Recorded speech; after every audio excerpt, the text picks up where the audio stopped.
We're starting breaking ground with breaking news coming in. Iran's foreign minister has condemned the US's attack on the Iranian warship in the Indian Ocean. He has said, and I'm going to quote him here, the US has perpetrated an atrocity at sea 2,000 miles away from Iran's shores. Frigate Dena, a guest of India's Navy carrying almost 130 sailors, was struck in international waters without warning. Mark my words, he says, the US will come to bitterly regret the precedent it has said. Gauri is joining me live on our top story. Gauri, there's not only condemnation but a warning to the US in that same statement issued by Iran. And Vedika, it's very clear that these are international waters in which the Iranian frigate was struck. So when one thing is to actually strike on Iranian soil, this is international waters, and this is actually extension of Sri Lanka's exclusive economic zone. So to that extent, there's been a huge escalation on the part of America in terms of how it sees Iranian assets wherever, in whichever part of the world it may be, as those that it wishes to strike. Of course, there's going to be retaliation that will come in from Iran, and that is the kind of commentary that's coming from Iran is indicative of this, that they are now going to escalate their attack. So what is likely is that the American bases, American assets that are in the region, well within striking range of Iran's missile base and drone base, are now likely to be bigger targets, even more vulnerable targets going forward. So that is really how one should be reading this, that a sharp escalation has taken place from America, and Iran, of course, is now looking to retaliate and show and give a message to America and to the world that you can't go ahead and strike Iranian vessels, that too in international waters. With me, Gauri, Aditya Rajkol joining us live on Breaking Ground from Israel as well. Aditya, could this now mean that Iran could attempt to disrupt maritime routes beyond the Gulf? Well, certainly so. Now, Iran will do whatever is in their kitty, whatever they are capable of. Although the Iranian Navy is not very capable, they don't have a very strong Navy, they don't have many carriers or ships or vessels. Already, more than 20 of their vessels and frigates have come under attack, destroyed and sunk by the United States over the last 3 days. But this is a war, or this is a conflict where we haven't seen any rules of engagement. We don't see a particular area where this is confined in. We've already seen land as well as air being used over the last 6 days continuously, missiles being fired from one country to another, and at least 7 to 8 countries being engulfed into it across the Middle East for no reason, without any provocation from their side. And now it is the international waters where a fresh flashpoint is developing with the attack that has happened in the international waters in Indian Ocean. This particular Iris Dena was in India for event in Visakhapatnam and later in Goa. It was on its way to Iran when it was attacked by the US submarine. But the big question really is that US hasn't cared for any sensitivities involved in this. There are reports that during such events, there are no ammunitions that such ships or vessels or frigates carry. So perhaps there were no ammunitions on board, and there wasn't any kind of provocation towards US from this particular frigate. But yet the submarine was attacked, just like Pete Hegseth said, that the Iranian frigate thought that they are safe in the international waters, but clearly not. The US submarine was after them. They were tracking them very closely, and just at the right moment, yesterday early morning, attacked them. And immediately there have been heavy casualties that have been reported. And now a warning coming in from the Iranian foreign minister, clearly indicating that this is an atrocity at sea and there will be consequences, and US will be bearing the brunt for that. Aditya, this also throws up several questions. There's been so much criticism when it comes to the US, where a lot of analysts have been asking, did Donald Trump have a roadmap going into this conflict, or rather, I can even call it a war now, but this really expands this conflict. It goes beyond the Gulf region. How has Sri Lanka reacted to this? What has their stand been? Because several big questions, like I said, emerging. Was Sri Lanka informed perhaps about this or not is one big question as well. What has their stand been? What has their response been to this massive incident just off their coast?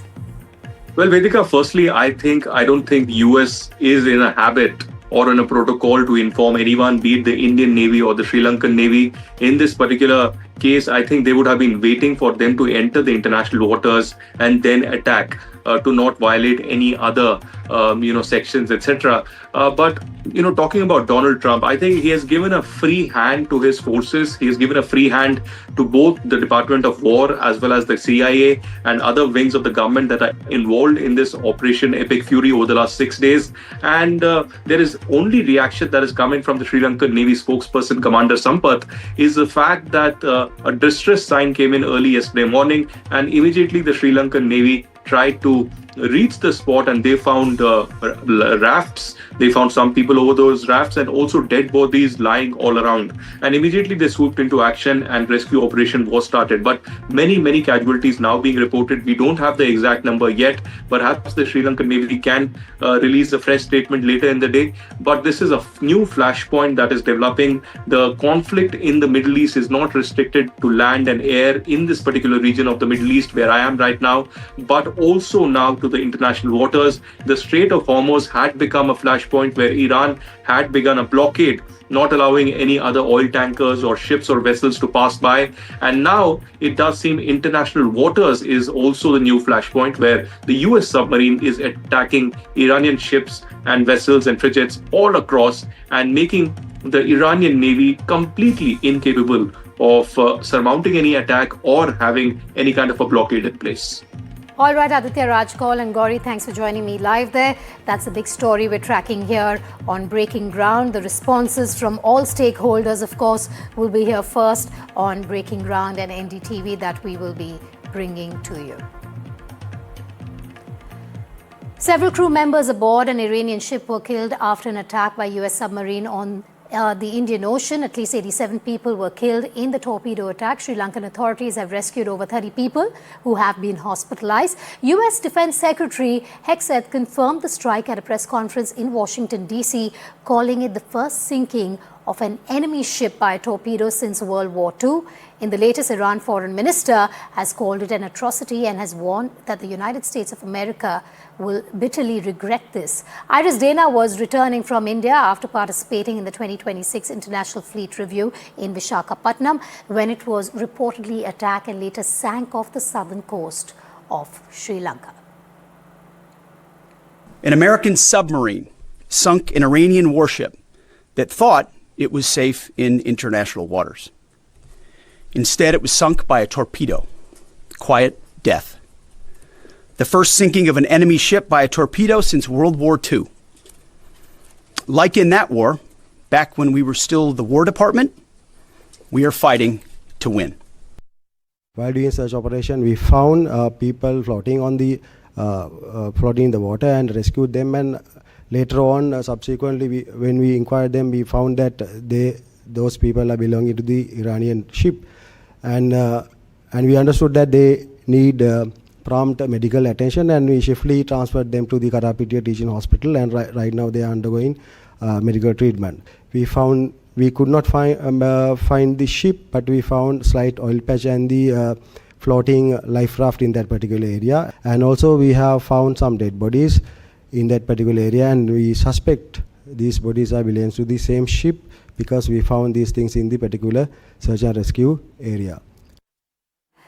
Joining me live here on Breaking Ground is Abhijit Singh, retired naval officer. Mr. Singh, thank you so much for speaking to me here on Breaking Ground. Of course, this is our top focus through the day here on NDTV 24/7.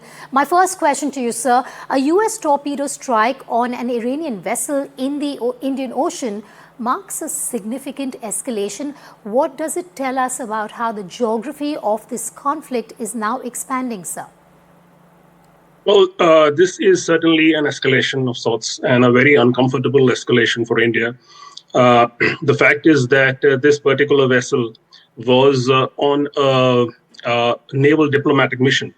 It had participated in the Milan exercises and it was headed back. And although it was taken out in international waters, these waters are very close to India's EEZs, and certainly well within the Sri Lankan EEZs. It's what many maritime experts in India are describing as India's backyard, India's strategic space. And so that means that this war is literally now on our doorsteps. I have made the argument earlier that there is always a dilemma that neutrals face in war, which is that you cannot act out of any ethical humanitarian compulsions. And so in that sense, Right. I don't see how India could have done things differently, but this is an escalation. But Mr. Singh, until now, much of the tension was concentrated around the Gulf and the Strait of Hormuz. What does the conflict moving into the wider Indian Ocean mean strategically? This is now a no holds barred battle between Iran and the US. And this is definitely now going to be played out not just in the Persian Gulf and in the Middle Eastern waters of the Middle East, but also perhaps in the Central Indian Ocean, in the Eastern Indian Ocean. I don't see too many other attacks happening in these waters. This was just, I would put it as an opportunistic attack because there was one Iranian vessel that was returning from deployment here. And although it was a diplomatic deployment, the US decided to create an example or make a show of force by taking down this vessel, which to me seems a bit reckless and inflammatory. But that's how war is. War is quite ruthless, and that is how hostiles are expected to behave. Mr. Singh, I would request you to stay with me for a moment because we want our viewers also to know that NDTV's managing editor Shiva Roor had spoken to Sri Lankan MP Namal Rajapaksa. Here's what he had to say.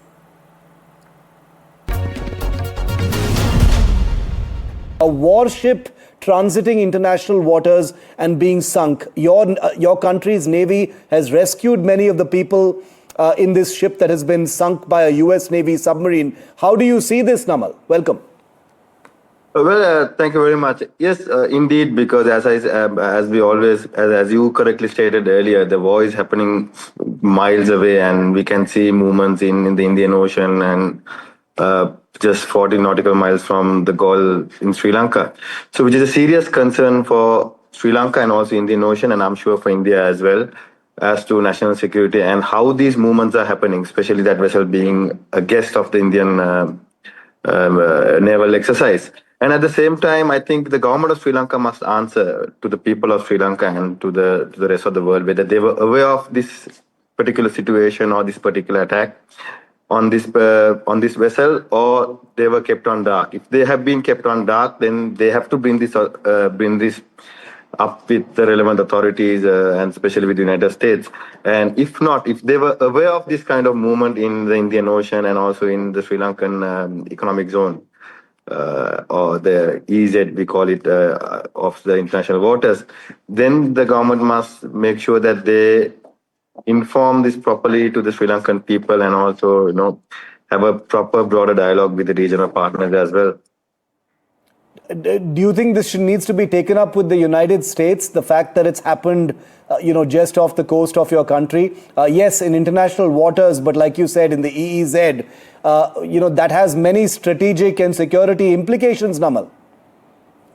Yes, of course. I mean, especially when it comes to the Indian Ocean, because as we all know, Indian Ocean is something that is active at the moment compared to the Gulf region and also the most of the other parts of the world, looking at what's happening in the Gulf region at the moment. So this is something that Sri Lanka has to take very seriously.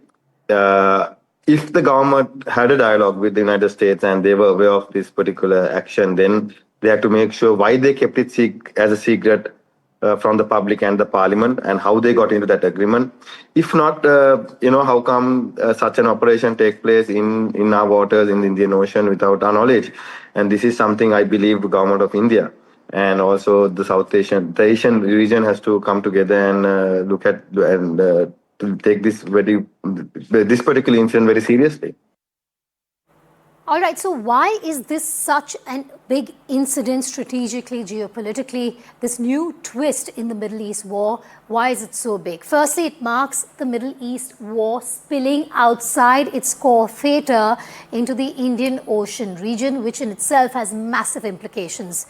The direct implications for Iran's naval posture is another big point to note here. Like you had Aditya Rajkol point out, it's not about the ground and air anymore. It's even the sea that is now a part of this huge conflict in the Middle East, which has, of course, spilled over. The Indian Ocean is a key east-west shipping corridor. You have so many vessels passing through it. And now with Iran condemning the attack and claiming that there will be a bitter retaliation that they have vowed against the United States of America, your guess will be as good as mine on what Iran's next step will be. Mr. Singh still with us. Mr. Singh, the Indian Ocean carries some of the world's most critical shipping lanes. How worried should global trade and energy markets be about further escalation at sea, sir?